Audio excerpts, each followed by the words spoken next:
आजकल पिक्चर चल रही है धुरंधर, उसमें किरदार है रहमान डकैत।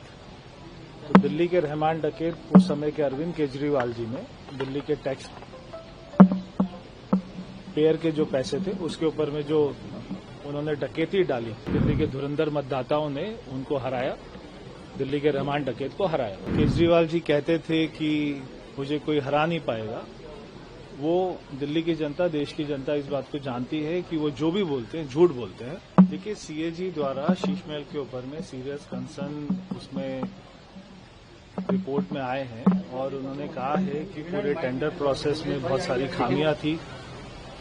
जिस तरीके से टेंडर में छेड़छाड़ की गई और 7 करोड़ के टेंडर को 55 करोड़ रुपए तक ले गए, एक ही टेंडर को। तो उसमें इंजीनियर की भी और जो सरकार के पीडब्ल्यूडी मिनिस्टर थे उनकी भी गलती थी।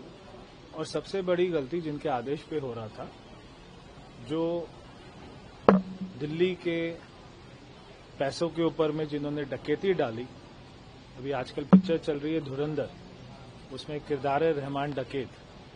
तो दिल्ली के रहमान डकैत उस समय के अरविंद केजरीवाल जी ने दिल्ली के टैक्स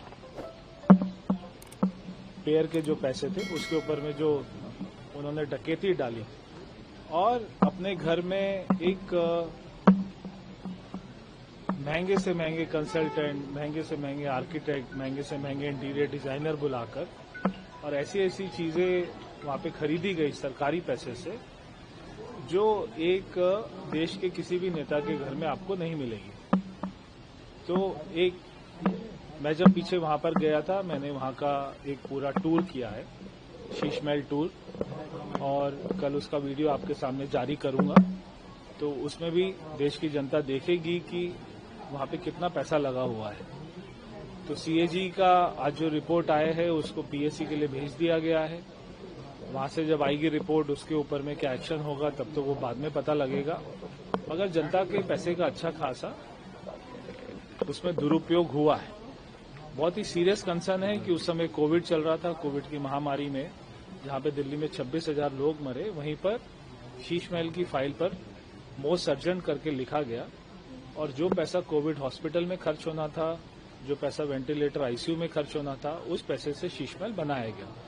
अगर उसी पैसे को ये सारे कोविड में जो हमारे पेशेंट थे उनके लिए अगर खर्च करते, मुझे लगता है 8 से 10,000 लोगों की जान बच जाती। 26,000 लोगों की जान उसमें गई, उसमें हम 8 से 10,000 लोगों की जान बचा सकते थे अगर केजरीवाल उतना पैसा ये सारी मेडिकल व्यवस्था में खर्च करते।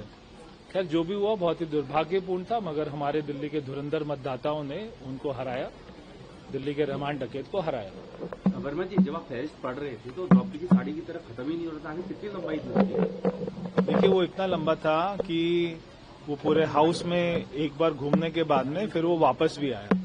और क्योंकि वहां पे जो आइटम खरीदी गई, मेरे को पढ़ते हुए खुशी नहीं हो रही थी, मेरे को पढ़ते हुए दुख हो रहा था कि हर उस आइटम से ना जाने कितनी सैकड़ों जिंदगियां बचाई जा सकती थी।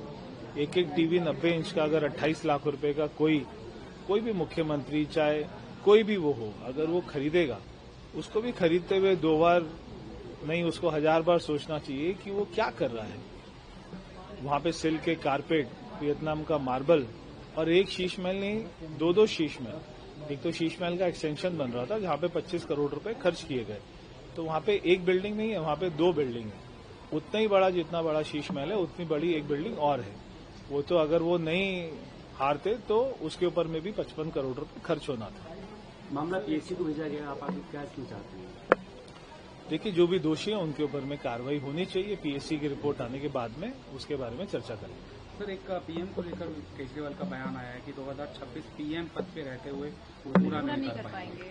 केजरीवाल ने पीएम मोदी के बारे में कहा। देखिए, वही केजरीवाल जी कहते थे कि मुझे कोई हरा नहीं पाएगा। वो दिल्ली की जनता, देश की जनता इस बात को जानती है कि वो जो भी बोलते हैं झूठ बोलते हैं। और न केवल 2026 बल्कि इससे अगला चुनाव भी, 2029 का चुनाव भी, हमारे प्रधानमंत्री जी एक बार फिर से तीसरी बार वो हमारे प्रधानमंत्री बनेंगे, चौथी बार हमारे प्रधानमंत्री बनेंगे।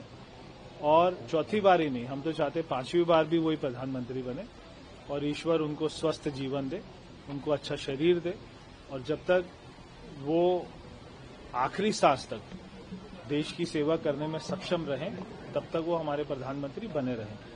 तो केजरीवाल जी आज जहाँ पे पंजाब में ड्रग्स का इतना चलन हो रहा है, वहाँ पे युवा पीढ़ी पूरे सारे के सारे ड्रग्स में खप रहे हैं, केवल अपनी गलतियों से ध्यान भटकाने के लिए। आज वो शीश महल की जो रिपोर्ट आई है उससे ध्यान भटकाने के लिए, और वो ऐसे ऐसे बातें करते हैं जिनका कोई मतलब नहीं है।